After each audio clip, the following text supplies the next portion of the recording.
YouTube. Hey man, it's the big homie, the big bro. Let's get it GA with my very first video on my second channel. Um, what motivated me to do this right here, man, is just like, I'm a sports guy. You know what I'm saying? As y'all can see, you know what I'm saying? I rep the A. That's where I'm from, born and raised, diehard Falcons fan, man. But what really motivated me to really do this is like content creators, especially in the Atlanta area, man, that like just really push me to like just speak my mind on how I feel about these Falcons and everything like that, man. When you talk about my partner, my bro, Chris Tipmore, my homie Big Low Country, my homeboy RJ, Birdo, but the main one that really that put boot the ass was my partner, my dog, my bro, Antoine Smitty Smith from Smitty Sports Machine. He's been telling me to do this for the past 2 years, man, and he was really on me because we talk every single week, and he just like, man, Sean, man, you talk to me about this stuff all the time. Wait, would you just record yourself and just speak your mind, man? And like, so I'm doing it, 2 years in the making, man. I did a couple of things on this channel 2 years ago, but I really didn't stick to it. But, I decided to go for it, man. And just like, hey, what I got to say, I'm not just talking out the side of my behind, you know what I'm saying? I do my research. I'm a diehard Falcon fan. I watch everything transactional wise, how they play. So what y'all gonna see right here is what you gonna get. You gonna get the real me. I'm gonna speak my mind, and I understand a lot of people ain't gonna agree on what I say, but this just my opinion, my observation. You know what I'm saying? So,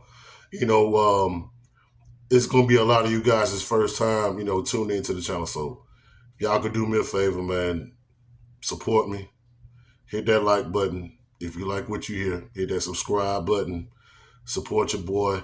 And I'm trying to take this thing to the moon. You know what I'm saying? But Smitty, I love you, bro. I appreciate you. I appreciate that kick in the ass that you've been giving me over these past couple of years to just speak about, the Falcons, everything Atlanta. So I'm about to do it, bro. I appreciate you, man. And salute to you, brother. But look, y'all see it in the thumbnail. Y'all see it in the title.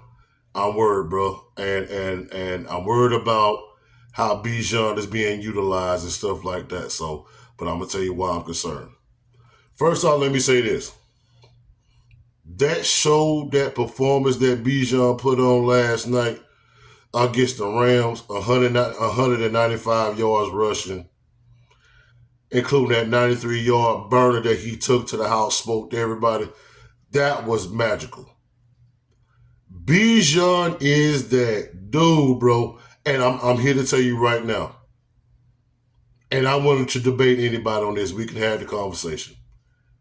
Right now, I believe Bijan is the best back in football. You can make an argument for Jahmyr Gibbs, Christian McCaffrey, who was Jonathan Taylor. You can make Saquon. You can make legitimate arguments about that. But how I look at Bijan is like Bijan is asked to do so much than any of those guys that I mentioned to y'all. He does everything.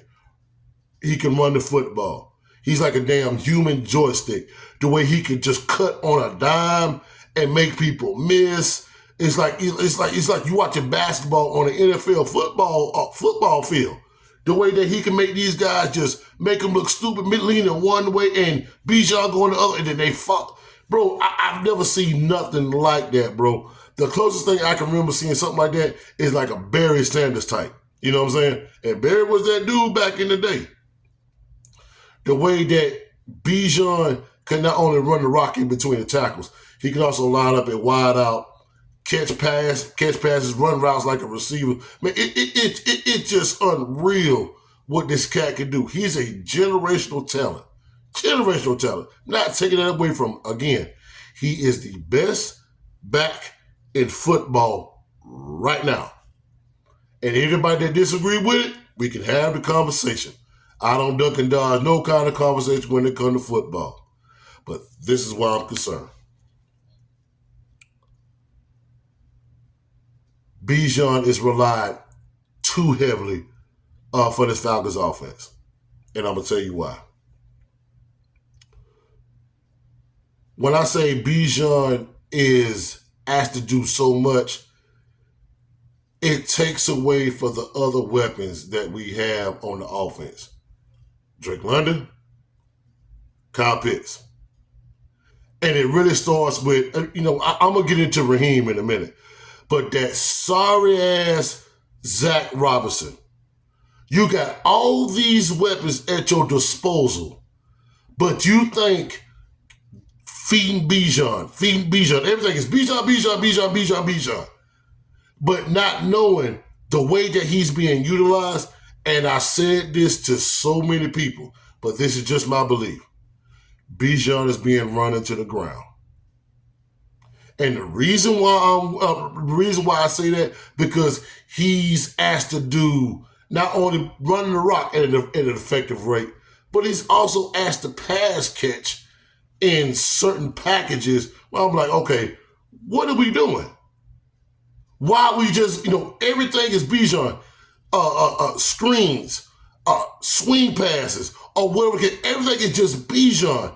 And then the inability for Zach Robinson he doesn't know how to utilize what he has in front of him. His game plan is, let me just give Bijan the rock and he'll take us home. No, you can't do that, because this is what I'm going to say. And like I said, I understand some people are not going to agree with it. It's going to come a time Bijan's going to get hurt.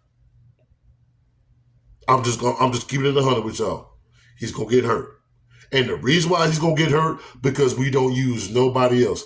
Defenses are literally, we seen it last night. Prime example, Bijan with that 93-yard run and the first half stats that he put up in the first half against the Rams, he went off.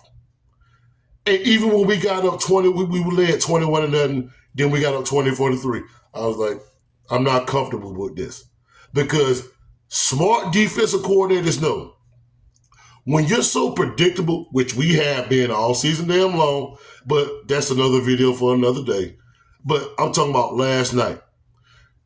Smart defensive coordinators is going to be like, okay, this dude was running roughshod on us.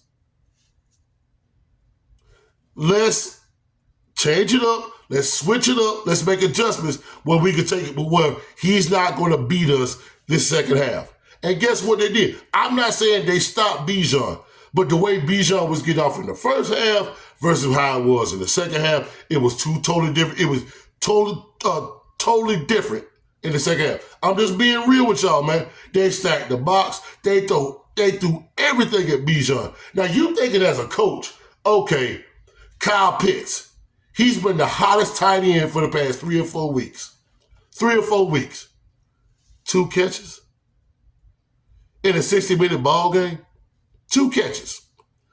The way that Kyle Pitts was being used, especially when Drake was out those few weeks, they had him split out wide, motioning, running those drag routes, creating mismatches. We just totally went away from that last night. Now, I'm not saying, I'm a firm believer, you feed the hot hand.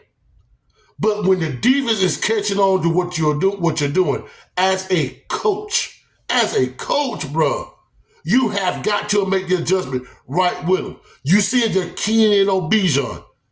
Kirk Cousins didn't have a rah-rah game last night, but Kyle Pitts, he's hot. Why not feed him the rock? Get him in open space when the run game was at a stalemate, and we don't utilize Kyle Pitts. We don't utilize Drake London. Like I said, Kyle Pitts, he's been hot these past few weeks. Hot. And we only saw him catch the ball 2 times on 3 targets. That's coaching, bro.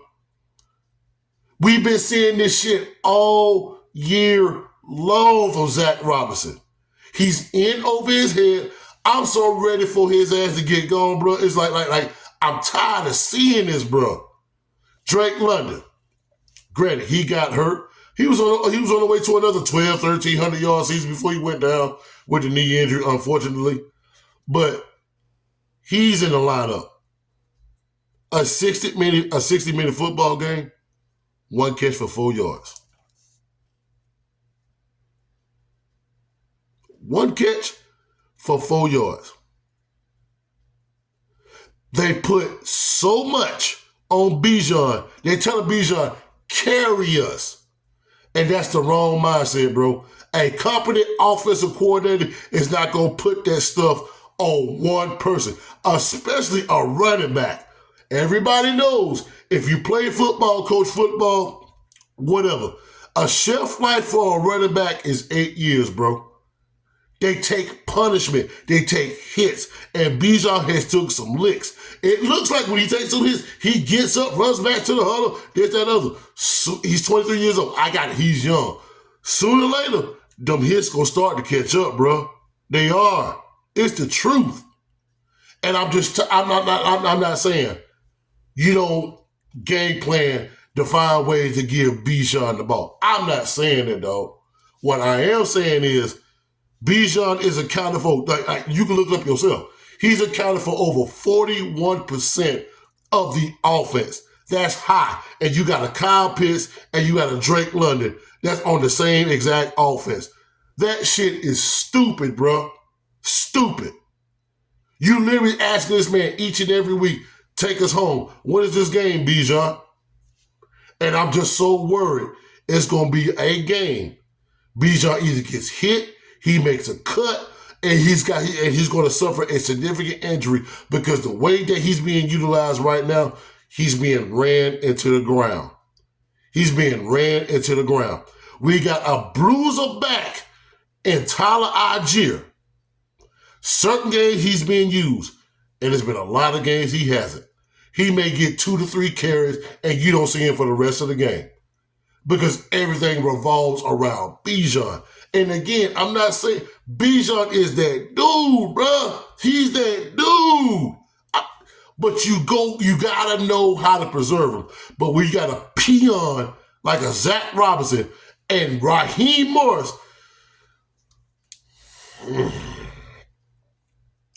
He allows that, bro.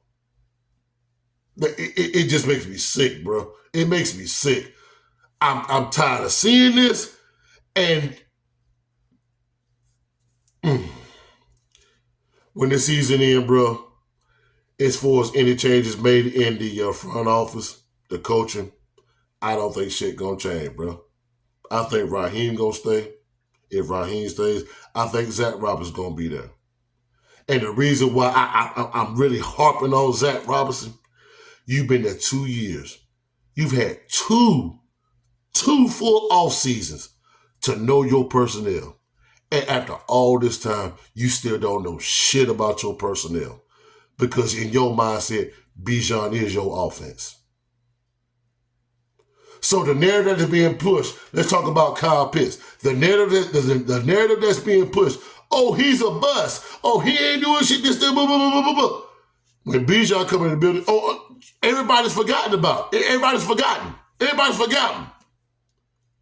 But when Kyle Pitts went off these past few weeks, it just shows if you utilize him, put him in your game plan, and scheme around him, shit is totally different now. These past few weeks, he's looked like the 4th overall draft pick when we drafted him back in 2021. It's just the facts, y'all. Kyle Pitts is not a bust. He's just not being used. Why he's not being used? Because we got a sorry-ass offensive coordinator that don't know how to use him. It's just the truth, bro. I'm not making this shit up. It's the truth. I'm just worried about Bijan. You know, when you talk about these running backs that we've seen in history, what it reminds me of, it reminds me of Christian McCaffrey when Christian McCaffrey was in Carolina. Granted, Christian McCaffrey, when he's with Carolina, he's with Cam Newton. They had some players, but they put so much on him, and he was never able to play a full season because he was taking all those licks, and he was doing the same thing Bijan doing now, running the rock, catching the rock out the backfield. Everything was about him, and he stayed hurt. Luckily, over these past few years, since he's been in San Fran under Kyle Shanahan, he's able to be relatively healthy.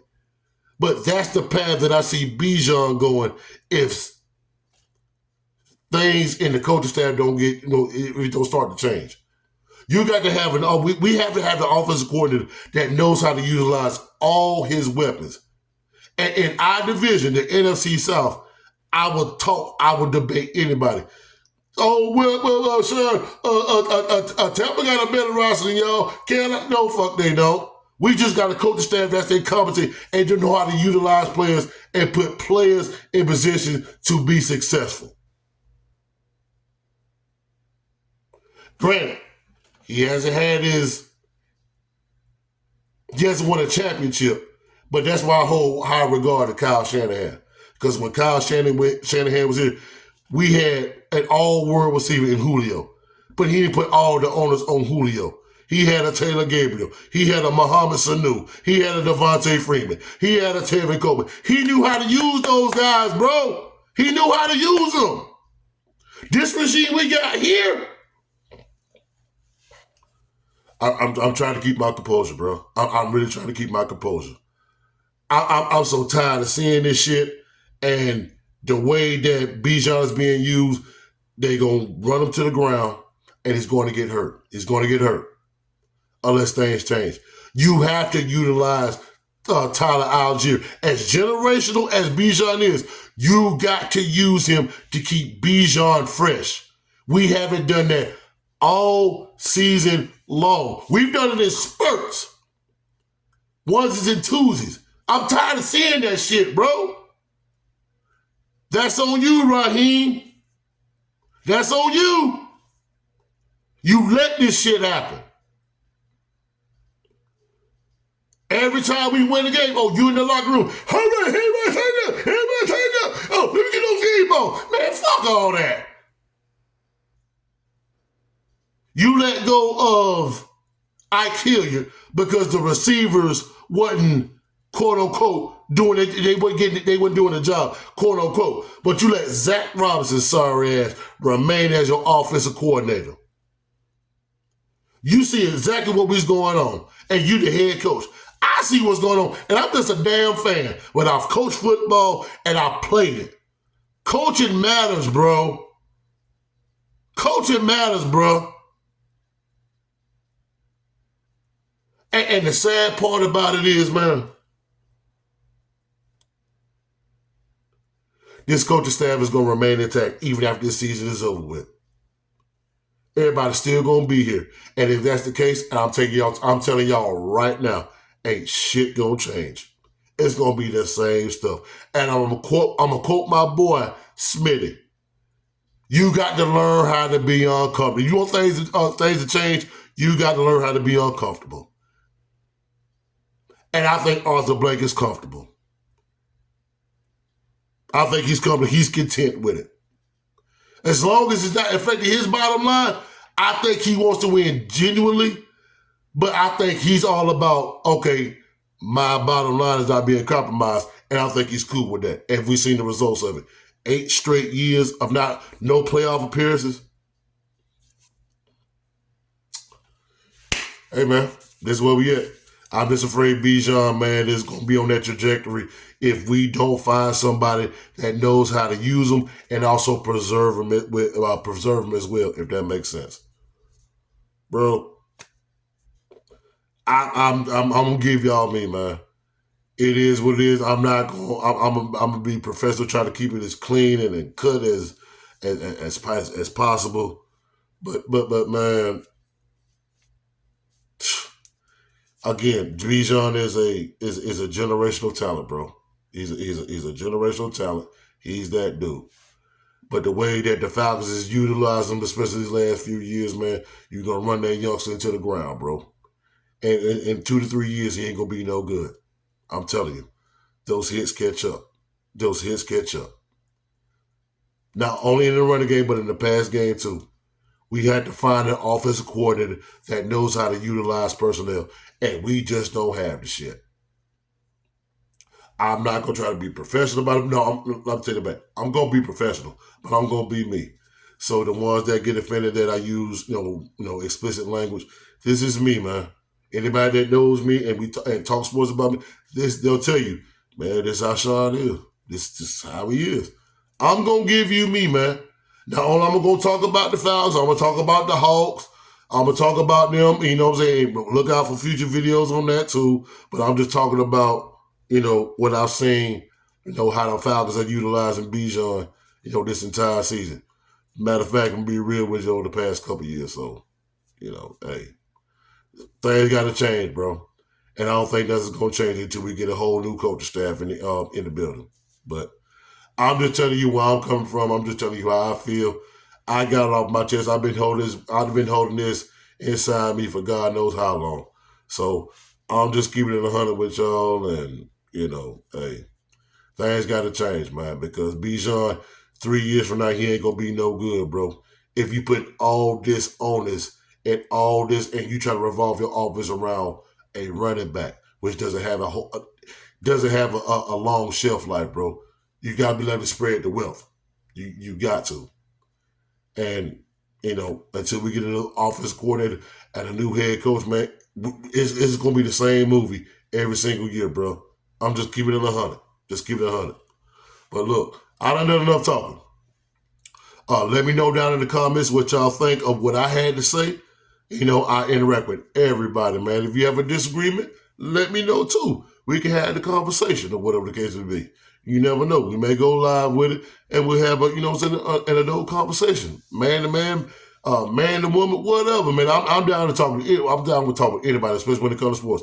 Anything that comes with Atlanta, man. I'm ready to have the conversation, man. But hope y'all enjoyed the video. Just giving y'all my quick 2 cents in on why I was worried about Bijan and how he's being used. If you like this, you like what I had to say, man, drop a like. Like I said, it's my very first video on the second channel. Please drop a subscribe on the channel, man. And I appreciate the ones that rock with me, the new ones that's coming in. I appreciate y'all ones that's going to continue to rock with me, man. And like I said, man, I'm going to give you me. I ain't going to be fake. I'm going to give you raw, uncut, and I'm going to tell you exactly what the hell I feel, what's on my mind. That's just me. That's the only way I know how to be, man. But I appreciate y'all tuning in, and be on the lookout for future videos, man, and just talking everything Atlanta, man. I appreciate y'all. It's the big home with the big bro. Let's get it, GA. I'll catch y'all on the next one, man. I'm out. Gone.